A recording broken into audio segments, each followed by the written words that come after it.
साथीहरु आजकल हामीले नेट चलाउन प्राय वाइफाई नै युज गर्छौं। वाइफाई युज गर्दा कहिलेकाहीँ हामीलाई आफ्नो वाइफाई स्पिड कम भएको राम्रोसँग नचलेको जस्तो अनुभव हुन्छ। साथीहरु आज म यही वाइफाई को स्पिड सम्बन्धी यो भिडियो लिएर आएको छु। आज यस भिडियोमा म तपाईहरुलाई आफ्नो वाइफाई राउटरको केही सेटिङको बारेमा जानकारी दिन्छु जसले गर्दा हाम्रो वाइफाई स्पिड केही हदसम्म बढ्न जान्छ। अगाडि बढ्नुभन्दा पहिले यदि तपाईले च्यानललाई सब्स्क्राइब गर्नुभएको छैन भने च्यानललाई सब्स्क्राइब गरी बेल आइकनमा क्लिक गर्नुहोला। साथीहरु मेरो नाम हो रमेश अधिकारी र तपाईहरुलाई स्वागत छ मेरो युट्युब च्यानल आरए टेक्नोलोजीमा।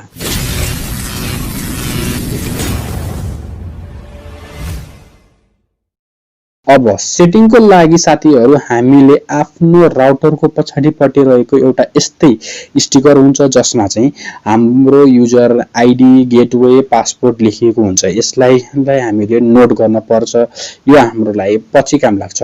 अब हामीले प्ले स्टोरबाट एक एउटा एप डाउनलोड गर्न पर्छ। एउटा स्पिड टेस्टर र अर्को वाइफाई एनालाइजर ओपन सोर्स नामको एप डाउनलोड गर्न पर्छ।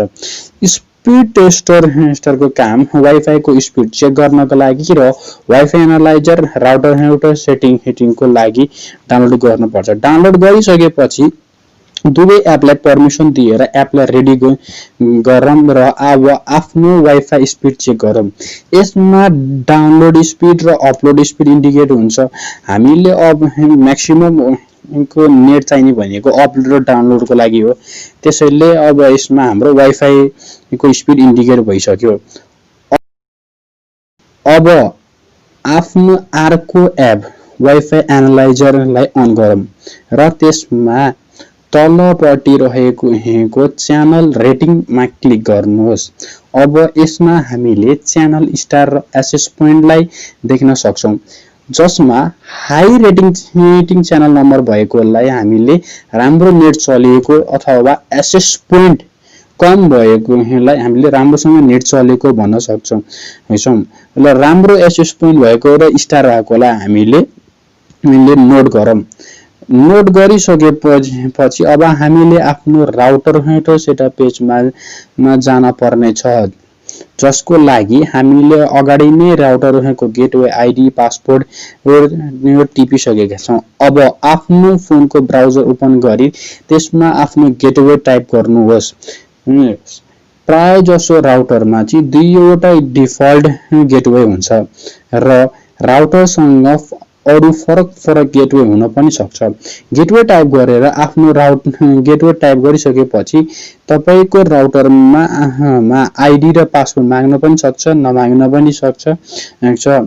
माग्यो भने अगाडि लेखिएको टाइप गरिदिनुहोस्, मागिएन भने ठिकै छ।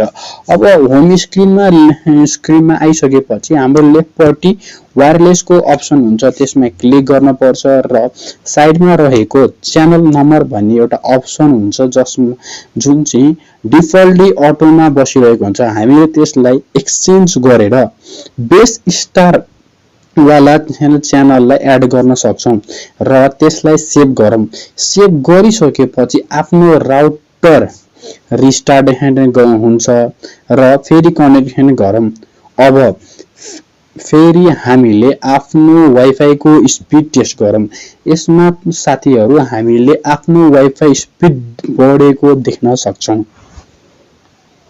साथीहरु तपाईले हेर्न सक्नुहुन्छ कि पहिला हामीले सेटिङ गर्नुभन्दा अगाडि गरेको वाइफाई को स्पिड र सेटिङ मिलाइसकेपछि त्यसको वाइफाई को स्पिड कति छ।